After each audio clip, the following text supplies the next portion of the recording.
Welcome to the SMB Community Podcast with hosts Amy Babinchek, James Kernan, and Carl Polachek. Produced by Kernan Consulting and for the international MSP community. We are dedicated to making every IT professional a successful IT professional. Hey, good morning, everybody. It is the SMB Community Podcast. Thank you for listening with James Kernan and me, Amy Babinchek. Hey, James, how are you doing today? Doing well. How are you, Amy? I'm good. You have a slightly scratchy voice, though. Do I detect a little something? I do. I've been fighting off something this weekend. I was busy hooting and hollering and cheering for my favorite football teams on Saturday, so I think it all started then. Could be. Those self-inflicted. I always hope it's not a cold and you're just going to get over your happiness. Yeah, the weather did change. It went from mid 80s down into the 60s abruptly. So hopefully it's not a cold, but we'll see. Yeah, that can do it. Weather here's been pretty good. We're also in the 60s, but it's been very sunny, very dry, but very sunny. And I mean, it's pleasant. It's a really beautiful, beautiful fall. So Yeah. great time to come to Michigan. If anybody out there, if you guys want to travel, the leaves are in full color right now. So it's pretty out And there. it's gorgeous. Yeah, I've seen it. Yeah. So it's the middle of October already.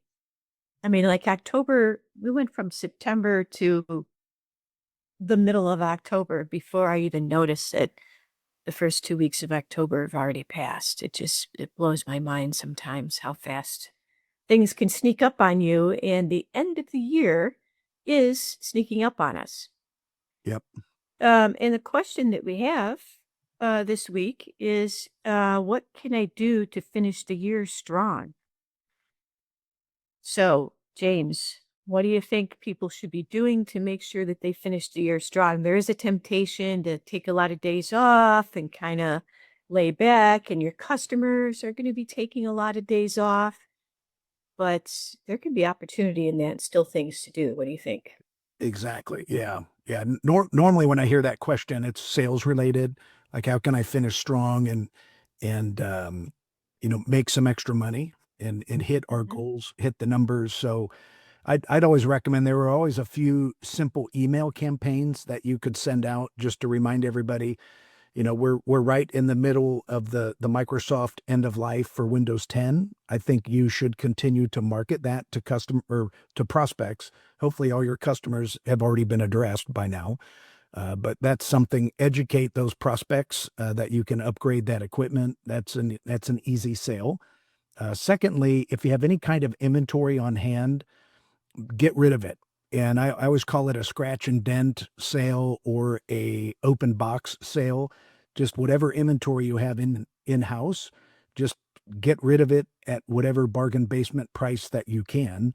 And just put a full list of inventory, call it a scratch and dent, gently used equipment, and a simple email blast should hopefully get rid of that. People are always looking for a bargain there. And then the other one I think is always good is that Section 179. Just remind your end user customers that are making lots of money, if they want to lower their taxable income, or their tax bases, the Section 179 allows you, if you put assets into service before the end of the year, like computer equipment or network infrastructure equipment, you could fully depreciate 100% of that. So that's always a nice thing to educate customers on. So those are 3 simple email campaigns that I would take advantage of for sure. Yeah, that 179, if you still have customers that are dragging their feet on upgrading those Windows 10 machines, reminding them that they can fully depreciate that, which is going to show up in their bottom line for how many taxes they have to pay at the end of the year. Yeah. It's really, it's a type of a tax write-off for them, really. So it's a great thing to remind them of. It's not as expensive as they think it's going to be to replace those machines, and this is a great time of year to do that. the other reason this is a good time of year for projects is because your clients are slow, right? They're gonna slow down at the end of the year. They're gonna have a lot of people that are take time off at the end of the year. I always like to do projects, big projects during that time because it's less disruptive to them if we plan them around times where they've got staff out of the office anyway and they're trying to wrap some things up for the end of the year. So it's a really good time of the year to plan and complete projects. I found that we could often get a better stretch of uninterrupted time if we planned it, around this time of year. Yeah. Yeah, that's a great point. And I also think it's important that we communicate proactively to all of our customers and let them know that we're open. Assuming that you are open, let them know what your holiday hours are, that you have crews available to do these year-end projects. But make sure you let them know that you're open because some people just assume that you're closed between Christmas and New Year's or maybe the last 2 weeks of the year. I see a lot of big tech companies do that. But us hungry MSPs trying to hit our numbers for the year, typically need to Right. be open. And there's low hanging fruit inside your customer base by just communicating that you still are open and you can do those year end projects.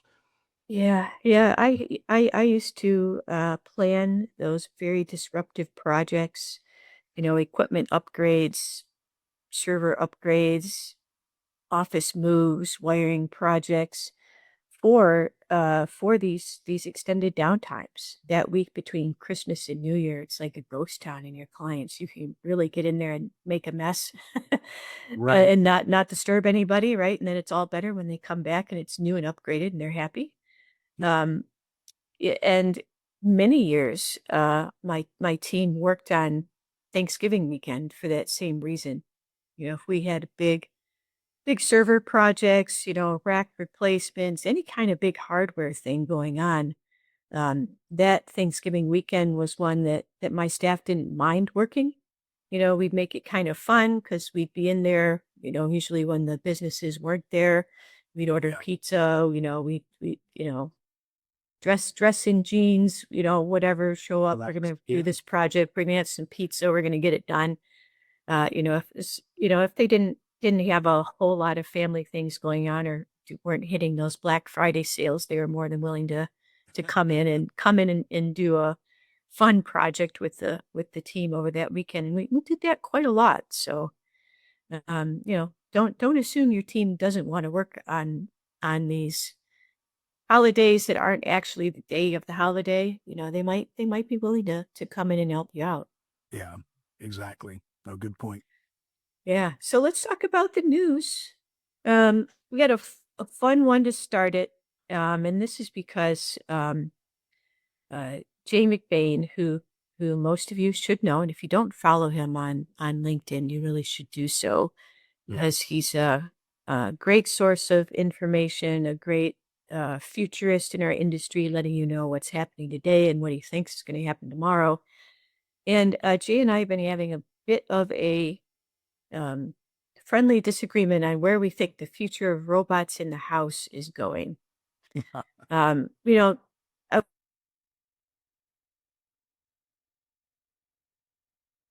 on the idea that every household is going to have a robot. Mhm. You will have you'll have a humanoid robot walking around your house doing things for you. And I don't know. I don't know. I it's going to be expensive. They're saying it'll be about $40,000 a piece. That's what they say right now. I don't think you can buy one today, but around $40,000 a piece. So the cost of a nice car, plus maintenance and care and feeding, whatever that turns out to be, um, in order to have this robot that vacuums your floors and washes your dishes and I don't know what else all they're going to do, but um, I don't know. I mean, my thing is not so much about the robots in the house because we kind of have them.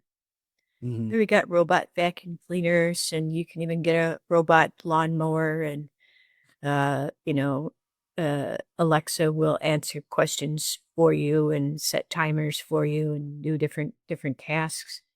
Um, And Jay's argument is all of those things go away if we just have one humanoid robot.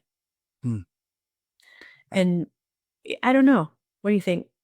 Yeah, I think it's hard to imagine that happening. I think like anything, like when the evolution of key technology, like automobiles and television sets, they're expensive and it will be very slow because they're not Mhm. that good and they're expensive in the very beginning. The only way I see something like this, if robots can successfully sell managed services, then everybody's going to want one right away, right? Salesperson robot. Yeah, for Salesperson sure. robot. But yeah, I think I'm with you. I agree with you, Amy. I think it's going to be slow adoption in the household for sure. Yeah. Just I don't mean, the see. robot dogs haven't really taken off. Yeah, You can get one. You can get one from Amazon, but not I don't know anybody who has one. yeah. I Uh, don't either. yeah, they wag their tail and they bark and they walk around the house and whatever. But it's I don't know, it's not the same. And my argument is really more about the humanoid shape. Hmm. And Jay's argument is, well, the world's built for humans because we built the world, Hmm. and that kind of makes sense. But the counter argument that I have to that is, yeah, but humans have limitations. So we built things for our limitations, but how many times have you been doing something when you really could have used an extra hand? Right. You really wish that you were stronger, more agile, had more eyes, do all kinds of things that, you know, were a whole lot shorter or thinner so that you could get into that small space. Um, there's a lot of things that we do as humans that we're really not optimized for. And like you said, with new technology, it's hard to imagine. Yeah. So if you think back to cars, when the first cars came out, there was a place to store your buggy whip in the car, a little slot for you to put it in. You didn't need one because there was no horse, but people couldn't imagine their lives without one. Yeah. And so they had to put it there in order to get people to buy the horseless carriage. There had to be a place for the buggy whip in the horseless carriage. It made no sense, but it made people feel comfortable. And that's kind of how I feel about humanoid robots. Like it's the shape of a human because human shapes make sense to people as opposed to a spider shape with multiple arms might creep them out. Right. Right. But is it really the way to go? So I guess we'll find out. I'd be interested to know what our listeners are thinking about humanoid robots. Yeah, we'd love to hear what you think. Some of you, I've got one crazy client in New Jersey that bought a robot. It was small, maybe 36 inches tall, but it wasn't very resourceful. It could answer questions, it could move around, but it wasn't really able to do a whole lot other than not even fetch things. You'd have to put things on it. So you'd have to be at point A and point B in order for it to be able to carry anything for you. So I think it'll be several decades before we move into the Jetsons era and everybody have a Rosie at home. Everybody has a Rosie. I think what everybody really wants is a data rather than a Rosie. But Yeah, but I think it will be it'll be a long time before that happens. The limitations of a robot are going to be that it will do what it's able to be programmed to do, and it's a that's a serious limitation for something that's going to be as expensive as an automobile. right, right. Well, we will see. Mhm. Time will tell. Yeah, yeah, yeah. Well, let's move on. Business of Tech had a couple good articles that we wanted to highlight. Like we've been highlighting his articles a lot recently. He's got some good stuff out there. Yeah. So, um, just kind of an informational one. Um, Memory is in short supply because the data centers are eating up. They're buying everything that's out there on the market, and they usually buy custom stuff. So really, they're redirecting manufacturing, which is a problem for those of us that need to buy the standard stuff because they've Right. redirected the companies to bigger projects than you and I. Um, and so For example, the article cited that the NAND flash is already 100% higher than it was 6 months ago, and that I guess is not from tariffs. That is from the way that manufacturing limitations are impacting us.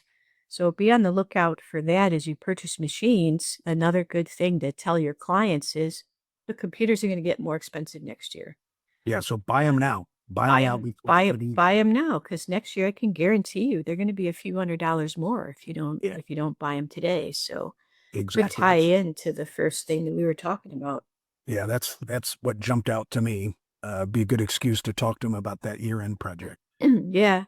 Well, last week we talked about how Microsoft's got money for doing it. Maybe it was a couple weeks ago. Time's been flying. About how Microsoft's got money to help you with talk to your clients about AI. And then along comes an article saying, oh, MDF is dead and it's replaced by outcome-based funding. MDF always had an outcome component to it. Like if you wanted to get some money again, you better be able to report back that, how many people showed up to the event and what you were able to sell to them afterwards. So that's more important to vendors now. So when you do have events, make sure you're capturing that ROI over the next 90 days. So let them know how it turned out. They want to know that more money, they can flow more money your way. Yeah, it was something that I spent a lot of time and energy with when I was running my companies, Amy.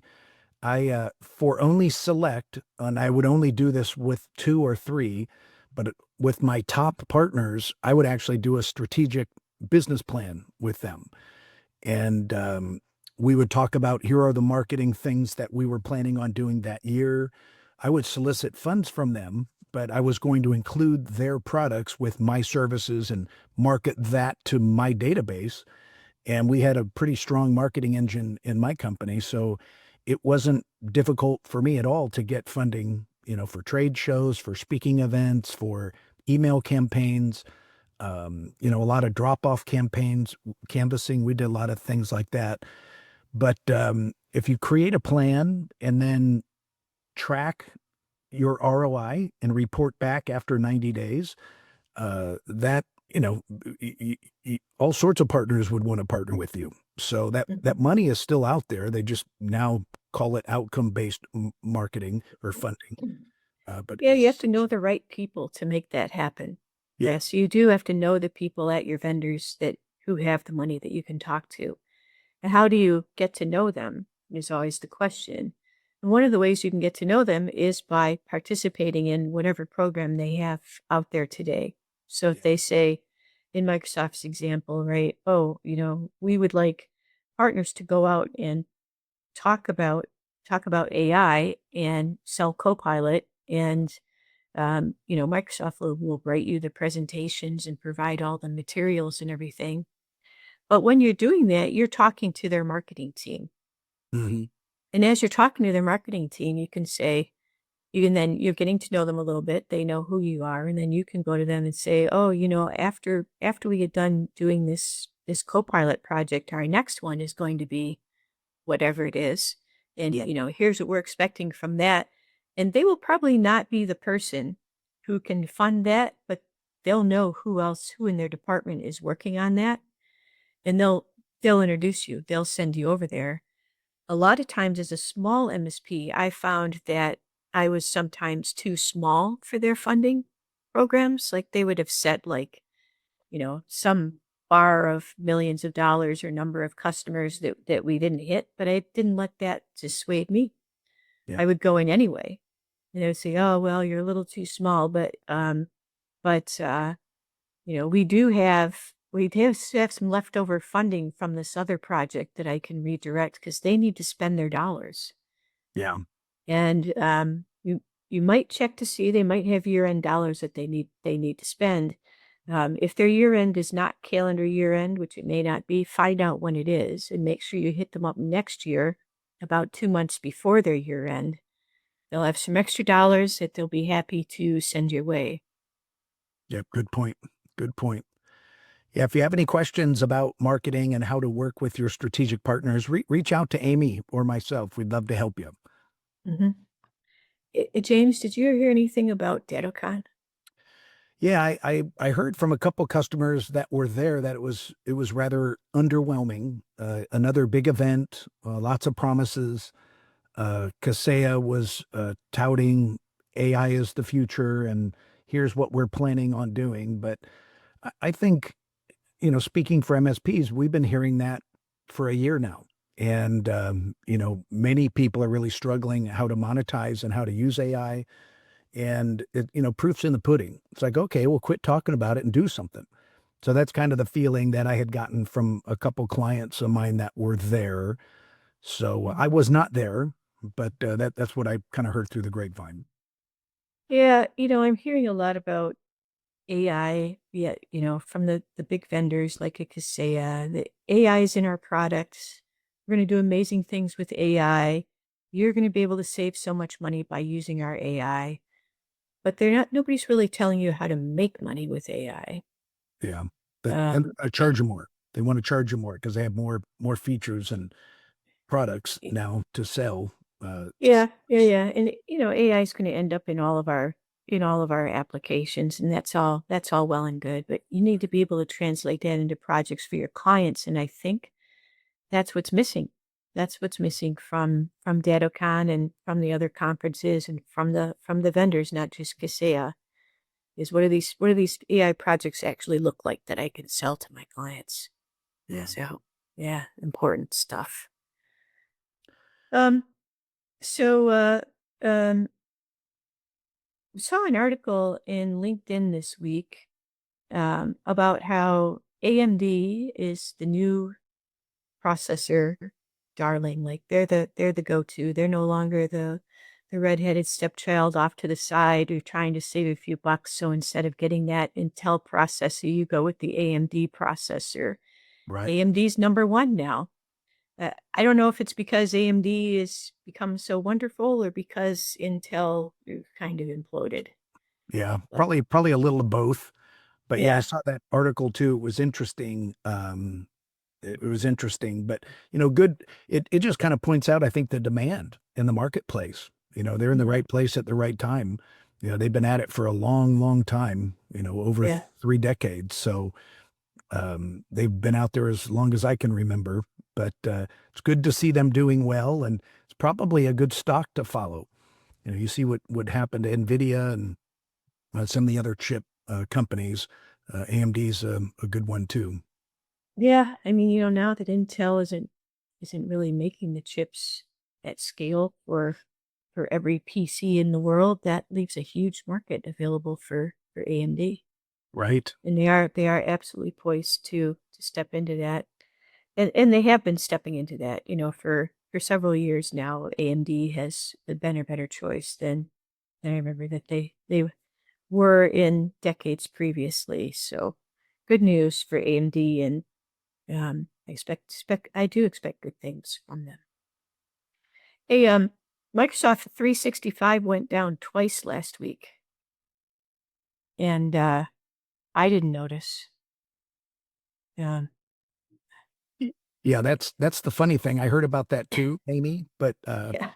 you know, again, it's another one of those outages that nobody even heard about. So it's Well, here's yeah, and yawn. I mean the why of that is the really interesting part, right? So there was a lot about cloud, like people, very hand wringing about cloud, like, oh my gosh, if it goes down, there's nothing I can do. What do I just tell my customer just to wait? Microsoft will fix it. Why do they need me? Well, Microsoft will fix it. And the good news is that they're fix it fast and at scale. So, so for example, they had a Kubernetes cluster go down, and that affected the login ability for most of Europe and Asia, parts of Africa, and 30% of customers couldn't log in for about 2 hours. Um, the interesting thing is that it's only 30%. Hmm. So the scale and the the distribution of where your login goes, which set of servers, which clusters, which data centers, we see that all the time. where there'll be an outage, say, of Exchange, which the second outage they had was an Exchange outage. And I've seen it with my customers where only, one or two people in the office are affected. Yeah. And everybody else is logging in just fine. It's because of the how redundant this environment is.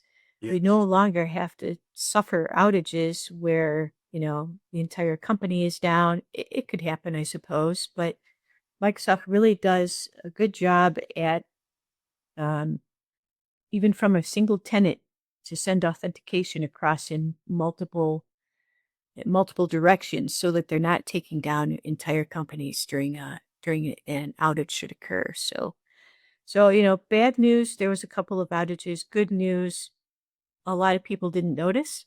And if Right. they did get hit, it was fairly small percentage. So I kind of like how Microsoft handles that actually. Yeah. Yeah. That's a good thing. Yeah. So James, what's coming up? What's coming up for you? I get a little bit of rest and relaxation. It's really busy for me, so it's kind of nice that I've got some office hours over the next at least 5 weeks. But it'll be playing a little catch up here in the office. But yeah, I've got the Mastermind event coming up early December 4th and 5th in Newport Beach, California. So any West Coast MSP that wants to attend that event, it'll be a beautiful event. I've got great speakers lined up. Carl Polachek is going to be there. So looking forward to seeing him again in person. But just reach out to me at james@kernonconsulting.com if you want to get a ticket, and we'll get you plugged in. But that's it for the year for me. The Mastermind event. Then I'll be able to wrap up the year. Yeah, well, I'm focusing on my AI class, which starts this week. So get signed up. If you haven't signed up for that yet, you can get in. Even if you think you missed the first class, I'll get you caught up. We're recording all that stuff. So good opportunity for you to make money on those AI projects. That's what we're talking about. And yeah, that's sort of what my big focus is really through the end of the year. I've got that and a couple other courses that I'm putting together for bigger brains. Good. Taking up my time for sure. Yeah. So yeah, And I can't believe it's already Q4. We're the year is where's the year gone by? It's gone by like in a snap. So yes.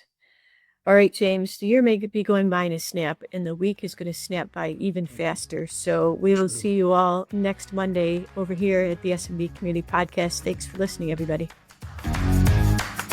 Thank you for tuning in to the SMB Community Podcast. If you found this interesting or fun, please subscribe, share with your friends, and give us a thumbs up on your favorite social media. We would love to hear from you, so reach out anytime on the website at smbcommunitypodcast.com.